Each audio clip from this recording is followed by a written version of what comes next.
જય શ્રી કૃષ્ણ. રાધે રાધે. મિત્ર, 19 અને 20ના પૂર્વાર્ધમાં અર્જુને જે ભગવાનના ઉગ્ર રૂપનું વર્ણન કર્યું અને એમની સાથે સાથે 20મા શ્લોકના ઉત્તરાર્ધમાં ઉગ્ર રૂપની અસરની વાત કરી અને હજી 21મા શ્લોકમાં ઉગ્ર રૂપની અસર છે, 20મા શ્લોકમાં ઉગ્ર રૂપની અસરની વાત કરતા અર્જુને એવું કીધું કે ભાઈ, આ બધું જોઈને અદ્ભુતમ ઉગ્રમ રૂપમ દૃષ્ટવા, આપનું અદ્ભુત અને ઉગ્ર રૂપ જોઈને લોકત્રયમ પ્રવ્યથિતમ, આ ત્રણેય લોક છે વ્યથિત થઈ રહ્યો છે. પહેલા એવી વાત કરી કે પૃથ્વી, આ સ્વર્ગ અને પૃથ્વીની વચ્ચે જે કંઈ આકાશ છે, જે પોલાણ છે, એ તો આ એકેય નહીં વ્યાપ્તમ, એ માત્ર તમારા એકથી વ્યાપ્ત રહે છે, વ્યાપ્ત થયેલું, સંપૂર્ણ એમનાથી ભરેલું છે. એટલું જ નહીં, સર્વાહા દિશાશ્ચ, બધી દિશાઓ પણ ખરી. અને આપનું આપ ઉગ્ર રૂપ જોઈ, અદ્ભુત ઉગ્ર રૂપમ દૃષ્ટવા લોકત્રયમ પ્રવ્યથિતમ, ત્રણેય લોક છે વ્યથી. અને હવે એમનું આગળ વર્ણન કરતા અર્જુન કહે છે, અમી હિત્વામ શુરસંગા વિશંતિ કેચિત ભીતા પ્રાંજલય ગૃણંતિ સ્વસ્તિ ઇતિ ઉક્ત્વા મહર્ષિ સિદ્ધ સંગાહ સ્તુવંતિ ત્વામ સ્તુતિભિઃ પુષ્કલાભિઃ. અમી હિ, અમી એટલે તે, હિ એટલે જ, તે જ સુર સંઘા, સુર એટલે દેવો અને સંઘા એટલે એનો સંઘ, સમૂહ, દેવતાઓનો સમૂહ. અમી હિ સુર સંઘા, તે જ દેવતાઓનો સમૂહ, ત્વામ તમારામાં, આપનામાં, વિશંતિ પ્રવેશી રહ્યા છે. જો કેવું પરિસ્થિતિ, અત્યારે હું શું જોઈ રહ્યો છું તો કે અમી હિ ત્વામ સુરસંઘા વિશંતિ, તે જ દેવતાઓનો સમૂહ તમારામાં પ્રવેશી રહ્યા છે, તમારી અંદર પ્રવેશી રહ્યા છે. બીજું શું જોવે છે અર્જુન? તો કે કેચિત ભીતાઃ પ્રાંજલયઃ ગૃણંતિ, કેચિત એમાંના કેટલાક ભીતા, ભયના માર્યા, ડરી ગયેલા, પ્રાંજલયઃ ગૃણંતિ બે હાથ જોડીને ગાન કરી રહ્યા છે, ગુણગાન કરી રહ્યા છે. તે જ દેવતાઓ તમારી અંદર પ્રવેશી રહ્યા છે, તેમાંના કેટલાક બે હાથ જોડી, ભીતા ડરી ગયેલા તેમાંના કેટલાક બે હાથ જોડીને ગાન કરી રહ્યા છે. હવે ત્રીજું શું થઈ રહ્યું છે? તો કે સ્વસ્તિ ઇતિ ઉક્ત્વા મહર્ષિ સિદ્ધ સંગા, મહર્ષિ અને સિદ્ધોના જે સમુદાય છે, સમૂહ છે, મહર્ષિ તેમજ સિદ્ધોનો સમુદાય, સ્વસ્તિ કલ્યાણ થાઓ, મંગળ થાઓ, ઇતિ ઉક્ત્વા એમ કહીને, પુષ્કલાભિઃ ઉત્તમ ઉત્તમ, સ્તુતિભિઃ સ્તોત્રો દ્વારા, ત્વામ સ્તુવંતિ તમારી સ્તુતિ કરી રહ્યા છે. જે શ્રેષ્ઠ શ્રેષ્ઠ મહર્ષિ અને સિદ્ધગણ છે, એમનો જે સમૂહ છે, એ સ્વસ્તિક વચન ઉચ્ચારે છે, કલ્યાણ થાઓ, મંગલ થાઓ. અને બીજું શું કરે છે? જે કે ઉત્તમ પ્રકારના સ્તોત્ર વડે એ આપની સ્તુતિ કરી રહ્યા છે. અર્જુન ઉગ્ર રૂપને કારણે કેવી અસર છે એનું વર્ણન કરે છે. એક વખત અર્જુન સ્વર્ગમાં જાય છે, મહાભારતમાં પણ એની વાર્તા છે. ત્યાં અપ્સરા સાથેનું તેમનું મિલન, અપ્સરાએ તેમની પાસે અઘટિત માગણી. હવે જ્યારે અર્જુન સ્વર્ગમાં ગયા ત્યારે સ્વર્ગના બધા દેવતાઓને એને જોયા. ઓહો, કેવડું મોટું સામ્રાજ્ય, કેવી મજા, અસપત્નિક એવો શબ્દ, અસપત્ન, કોઈ પણ જાતના દુશ્મન વગરનું સામ્રાજ્ય, આવું રાજ્ય, કેવી સારી, અને દેવો ધારે તે કરી શકે, આવી જાહો જલાલી.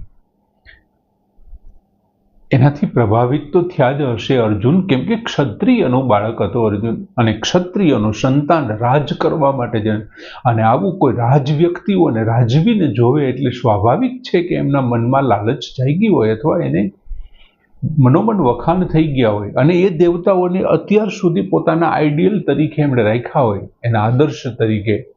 હવે અહીંયા શું કહે છે? અમિહિ ત્વામ સુરસંઘા વિશંતિ. અમિહિ તે જ સુરસંઘા, દેવોનો સમૂહ, જેને મેં ત્યાં જોયા હતા એ જ દેવોનો સમૂહ શું કરે છે?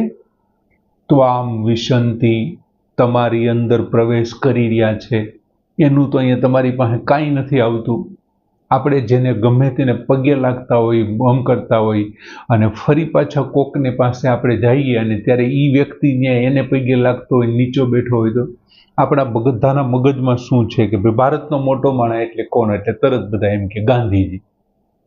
આપણને એમ થાય ને કે ગાંધીજીની તો કોઈ મોટા છે જ નહીં. એમ 1000 વર્ષમાં જોઈએ તો મિલેનિયમ મેન તરીકે ગાંધીજીને બાળકો પણ નોટની અંદર બાપુનો ફોટો છે, ચલણી નોટમાં પણ.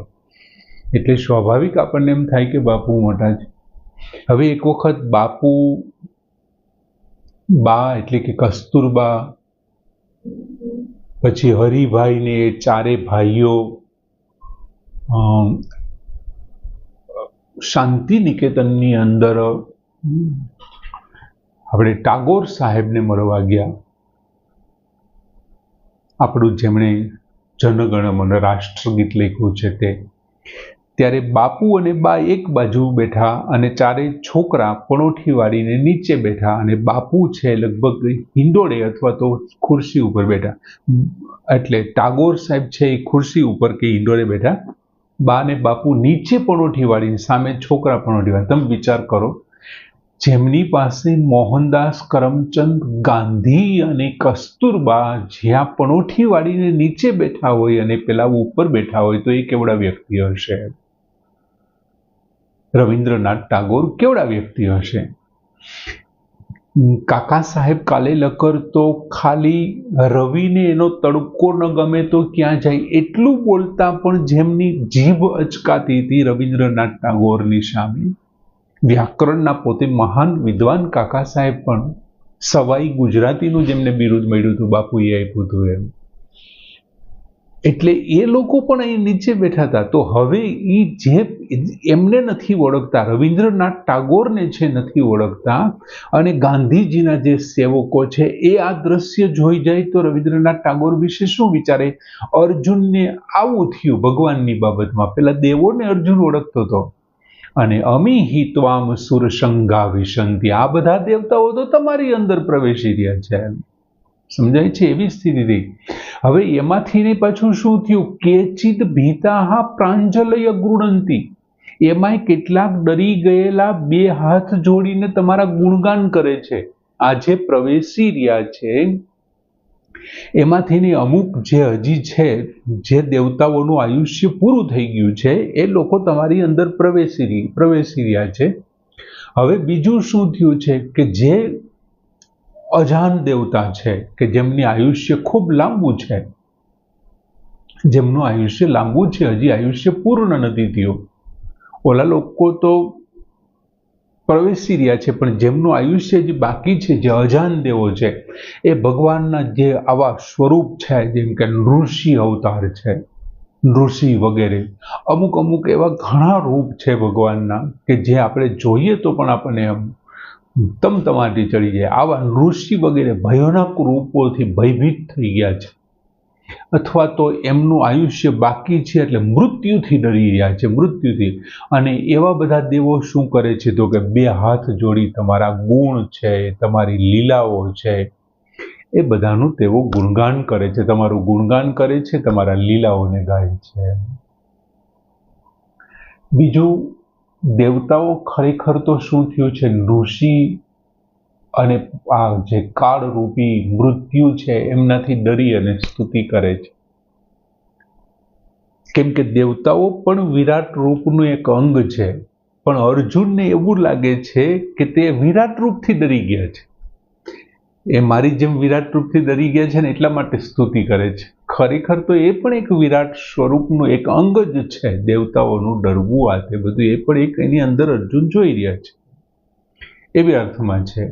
પછી બીજું, મહર્ષિ સિદ્ધ સંઘા સ્વસ્તિ ઇતિ ઉક્ત્વા, જે સપ્તર્ષિઓ હોય છે, એ ઉપરાંત વિવિધ દેવર્ષિઓ છે, એ ઉપરાંત વિવિધ મહર્ષિઓ છે, અને એ ઉપરાંત જે સનકાદિક કુમારોને આ બધા જે છે અને જે દેવતાઓ છે એ બધા શું કરે છે તો કે સ્વસ્તિક વચનનો ઉચ્ચાર કરે છે. કલ્યાણ થાઓ, મંગળ થાઓ, આપનું આવું વિશિષ્ટ રૂપ જોઈ અને કલ્યાણની કામનાઓ કરે છે, ઈચ્છાઓ કરી રહ્યા છે. અને જે ઉત્તમ ઉત્તમ પ્રકારના આપના જે સ્તવન છે કે જે આપણને ખૂબ ગમે છે. કોઈ સંગીતકાર હોય એમને સંગીત ગમે છે, પણ અમુક પિક્ચરનું અમુક ગીતમાં એ નાચી ઉઠે છે અને વધારે ગમે. એમ ભગવાનને એમના સ્તવન બધા ગમતા હોય, પણ અમુક સ્તવન એમને ખૂબ ગમતા હોય છે, ખૂબ વધારે ગમતા હોય છે, અને એ તરત જ એમનાથી પ્રસન્ન થઈ જતા હોય છે. એટલે આમ ઉત્તમ જે સ્તોત્ર છે, ઉત્તમ જે સ્તુતિઓ છે, એમનાથી સ્તુતિ થઈ રહી છે. આ બધા જે મહર્ષિઓ, દેવર્ષિઓ અને ઋષિઓ છે, એ બધા જ એમની સ્તુતિ કરી રહ્યા છે. આ બધી ભગવાનના સગુણ રૂપની વિલક્ષણતાઓ છે કે દેવોનું આવું કરવું, દેવોનું એમાં ભરવું. પણ અર્જુન અત્યારે એટલું બધું આમ પેલા મોહિત થઈ ગયો છે, અર્જુને આ જોઈને એટલો બધો ભાવ વિભોર થઈ ગયો છે, અચંબામાં આવી ગયો કે મૂળ વસ્તુથી કદાચ એમને હવે એકદમ એટલું બધું હૃદયથી લઈ લીધું છે. આમ સરસ મજાનો શ્લોક કે અમીહિ ત્વામ સુરગણા વિશંતિ કેચિત ભીતાઃ પ્રાંજલય ગૃણંતિ સ્વસ્તિ ઇતિ ઉક્ત્વા મહર્ષિ સિદ્ધયઃ સ્તુવંતિ ત્વામ સ્તુતિભિઃ. પુષ્કલાભિઃ પૂર્ણ કરીએ. જય શ્રી કૃષ્ણ.